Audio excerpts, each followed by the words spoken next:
Je suis de nouveau avec Jacques Dandelot, qui est un faucheur volontaire. On est à Montbrun-Bocage, au sud de Toulouse, et c'est une soirée de soutien pour les faucheurs volontaires. Mais on va parler d'un sujet d'actualité, c'est les élections européennes. Donc, que sont les enjeux par rapport aux élections européennes, Jacques? Qu'est-ce que ça joue là-dedans? En tout cas, dans le domaine qui nous concerne aujourd'hui, la culture des plantes génétiquement modifiées, c'est un enjeu essentiel puisque toute la législation est faite au niveau européen et ensuite déclinée en droit national pour chacun des États. Donc, avant tout, c'est au niveau européen que se décide la législation autour des OGM. Et quelle est l'actualité par rapport aux OGM en Europe, en fait, pour expliquer aux gens?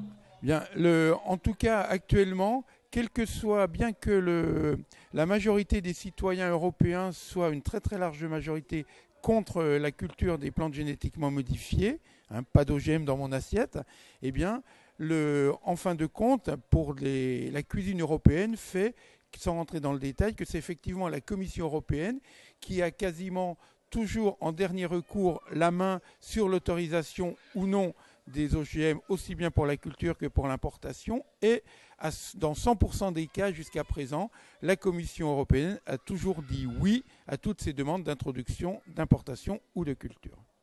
Donc moi, en tant que citoyen, je vois de quoi se désespérer là-dedans. En fait. Donc en tant que faucheur volontaire, qu'est-ce que vous voyez comme possibilité là-dedans? Bien sûr que non. Je vois dans ces élections qui arrivent une opportunité à surtout ne pas louper, puisque si on fait le bilan actuel, effectivement, c'est assez négatif par rapport à ce dossier des OGM, mais le président de la Commission européenne va être élu par les députés européens et il est tout à fait possible qu'en allant voter dans le bon sens, enfin en tout cas selon la conviction de chacun, ces lignes peuvent tout à fait bouger et on peut se retrouver au niveau du Parlement européen avec des groupes suffisamment importants qui font que la composition de la Commission européenne soit complètement modifiée et ne vote pas comme un seul homme chaque fois pour l'introduction des OGM. Ou une seule femme d'ailleurs. Donc, malgré le questionnement sur la démocratie en Europe qu'on peut se faire à travers les OGM, ça vaut le coup en fait pour vous? Bien sûr, complètement. De toute façon, ne pas saisir cette opportunité, c'est nier à l'Europe actuelle tout changement. Et sauf à sortir de l'Europe, ce qui est, je pense, une complète absurdité dans la mondialisation dans laquelle on est.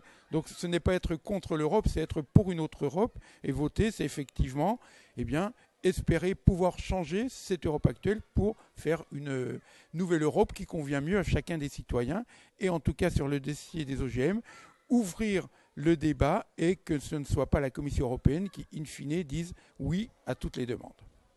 Voilà, donc c'est Jacques Dandelot, merci beaucoup. Et moi c'est Patrick Chalmers pour Télémembran.